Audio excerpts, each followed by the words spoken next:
क्या होगा अगर रामायण में बताया गया पुल आज भी सच में मौजूद हो? समुद्र के बीचों बीच पत्थरों की एक रहस्यमयी श्रृंखला जो भारत को श्रीलंका से जोड़ती है।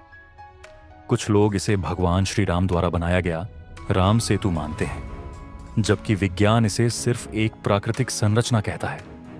लेकिन सबसे बड़ा सवाल यह है, अगर यह सिर्फ प्राकृतिक है तो फिर यह पुल जैसा दिखाई क्यों देता है?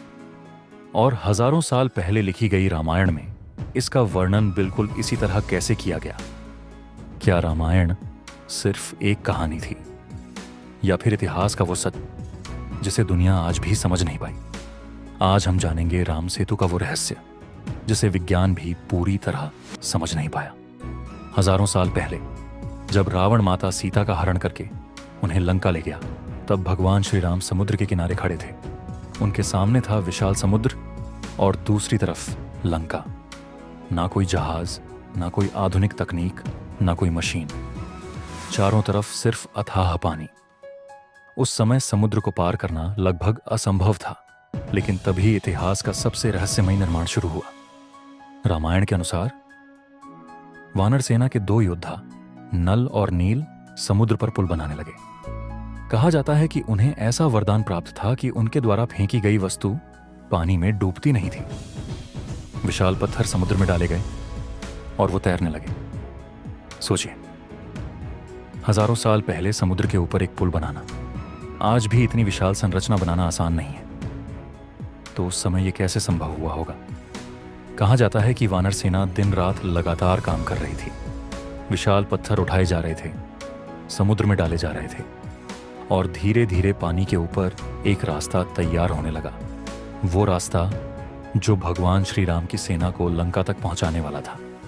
लेकिन असली रहस्य यह है कि क्या इस कहानी के पीछे सचमुच कोई ऐतिहासिक सच्चाई छुपी हुई है? सदियों तक लोग राम सेतु को सिर्फ एक धार्मिक कथा मानते रहे, लेकिन फिर अंतरिक्ष से ली गई कुछ तस्वीरों ने पूरी दुनिया को चौंका दिया। भारत के रामेश्वरम से लेकर श्रीलंका के मन्नार द्वीप तक समुद्र के नीचे एक लंबी श्रृंखला दिखाई दी, बिल्कुल एक टूटे हुए पुल जैसी संरचना।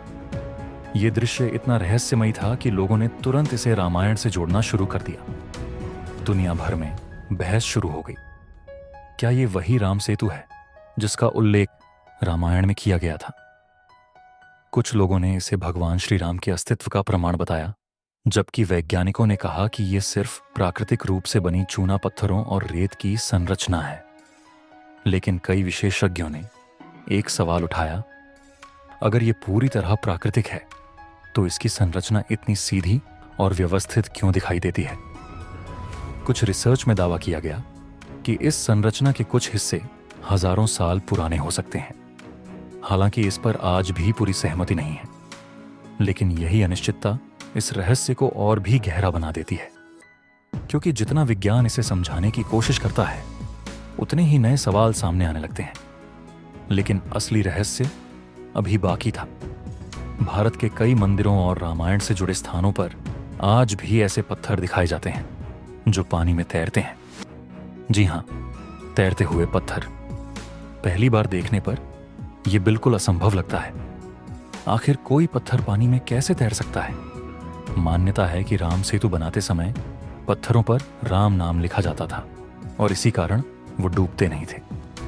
लोगों का विश्वास है कि भगवान राम के नाम में इतनी शक्ति थी कि पत्थर भी पानी पर तैरने लगे। विज्ञान इसके पीछे एक अलग कारण बताता है।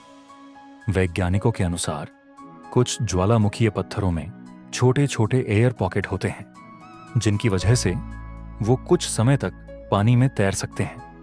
लेकिन सबसे रहस्यमयी बात यह है कि ऐसे पत्थर अक्सर उन्हीं क्षेत्रों में पाए जाते हैं जिनका संबंध रामायण और राम सेतु से जोड़ा जाता है। क्या यह सिर्फ संयोग है या फिर इतिहास का वो हिस्सा जिसे समय के साथ भुला दिया गया? राम सेतु सिर्फ एक पुल नहीं है, ये विज्ञान और आस्था के बीच की सबसे बड़ी बहस बन चुका है। कुछ इतिहासकार मानते हैं कि प्राचीन सभ्यताएं प्राकृतिक संरचनाओं का उपयोग करके रास्ते बनाया करती थीं। यानी संभव है कि समुद्र में पहले से मौजूद संरचना को इंसानों ने और मजबूत बनाया हो। वहीं कई वैज्ञानिक इस विचार को पूरी तरह नकार देते हैं, लेकिन एक तथ्य आज भी लोगों को सोचने पर मजबूर करता है। हजारों साल पहले लिखी गई रामायण में जिस पुल का वर्णन किया गया, आज उसी स्थान पर समुद्र के नीचे पुल जैसी संरचना वास्तव में मौजूद है। और शायद यही कारण है कि राम सेतु का रहस्य आज भी करोड़ों लोगों को आकर्षित करता है, क्योंकि ये सिर्फ इतिहास या विज्ञान का विषय नहीं है। ये भावनाओं, विश्वास और सभ्यता से जुड़ा हुआ रहस्य है। जरा कल्पना कीजिए, हजारों साल पहले समुद्र के किनारे खड़ी एक विशाल सेना, सामने अथाह समुद्र और उसके पार लंका। कोई आधुनिक तकनीक नहीं, कोई मशीन नहीं, फिर भी हार मानने के बजाय उन्होंने समुद्र पर रास्ता बना दिया। शायद इसी कारण राम सेतु सिर्फ पत्थरों का पुल नहीं, बल्कि विश्वास का प्रतीक बन गया। एक ऐसा विश्वास जो हजारों साल बाद भी लोगों के दिलों में जिंदा है। तो आखिर सच क्या है? क्या राम सेतु वास्तव में भगवान श्री राम द्वारा बनाया गया पुल था? क्या यह प्राचीन भारत की खोई हुई तकनीक का प्रमाण है, या फिर यह सिर्फ प्रकृति का एक अद्भुत संयोग है? जवाब शायद आज भी समुद्र की गहराइयों में छुपा हुआ है। लेकिन एक बात तय है, राम सेतु का रहस्य आज भी पूरी दुनिया को सोचने पर मजबूर करता है। अगर आपको यह रहस्य पसंद आया तो एंशिएंट भारत सीक्रेट्स को सब्सक्राइब जरूर करें, क्योंकि यहां हम लाते हैं भारत के वो रहस्य जिन्हें दुनिया आज भी पूरी तरह समझ नहीं पाई। और कमेंट में जरूर बताइए, आपके अनुसार राम सेतु मिथक है या इतिहास?